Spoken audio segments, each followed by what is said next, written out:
Hi guys, today on Michelle's Opinions, we're going to talk about the Fibonacci Sequence, otherwise known as the Golden Ratio. Let's get to it.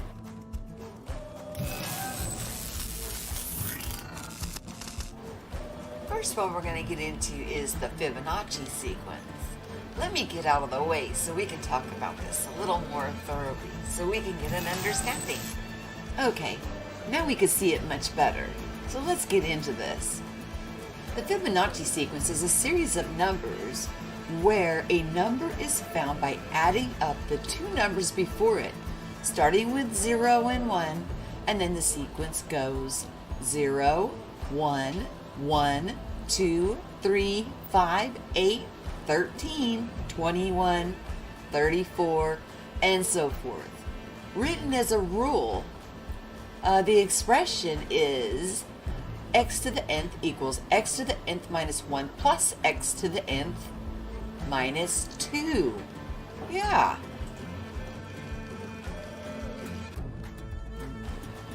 As we can see, this Fibonacci sequence goes on and on.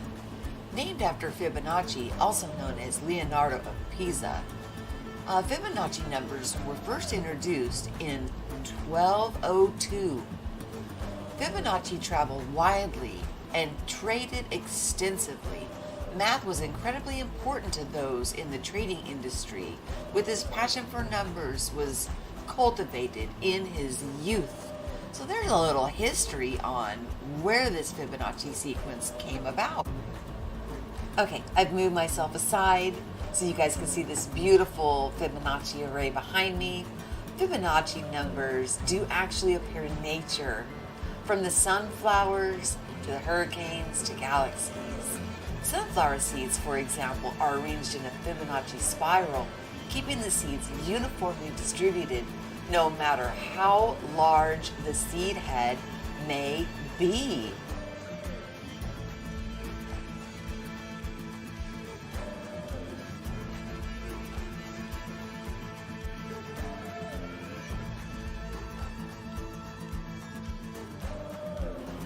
Okay, now let's move on to the golden ratio.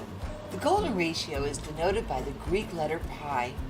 The Greek architects used the ratio 1 pi as an integral part of their designs, including the Parthenon in Athens.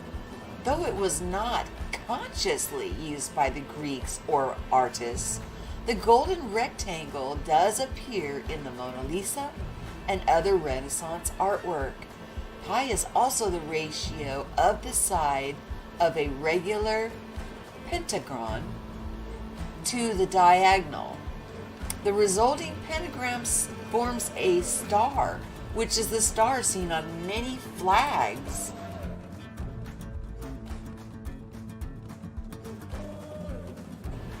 As I'm trying to keep these very short, I do want to add this very interesting note about Freemasonry and the sacred geometry.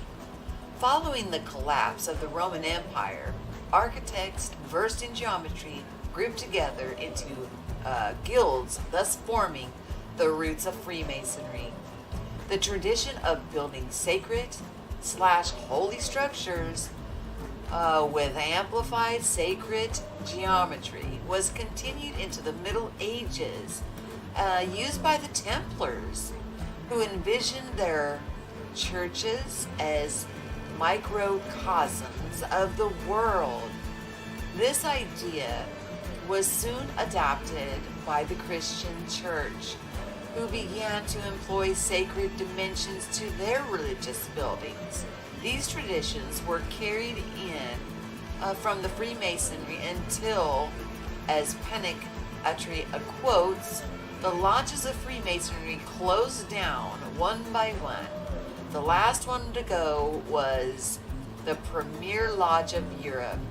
It was shut down in 1777, and from then on, the arts and mysteries of Freemason was carried on exclusively by speculative Masons. Well, does that sound a little gossipy to you guys?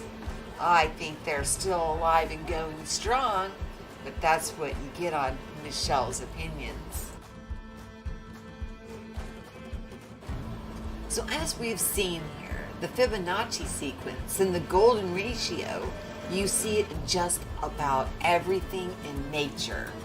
Now, man may build constructions after the Fibonacci sequence, and my goodness, yes, they are absolutely gorgeous. But there's nothing more sacred than seeing it in the nature around us every day and everywhere we look. I will talk to you guys soon. Have yourself a wonderful day. Peace.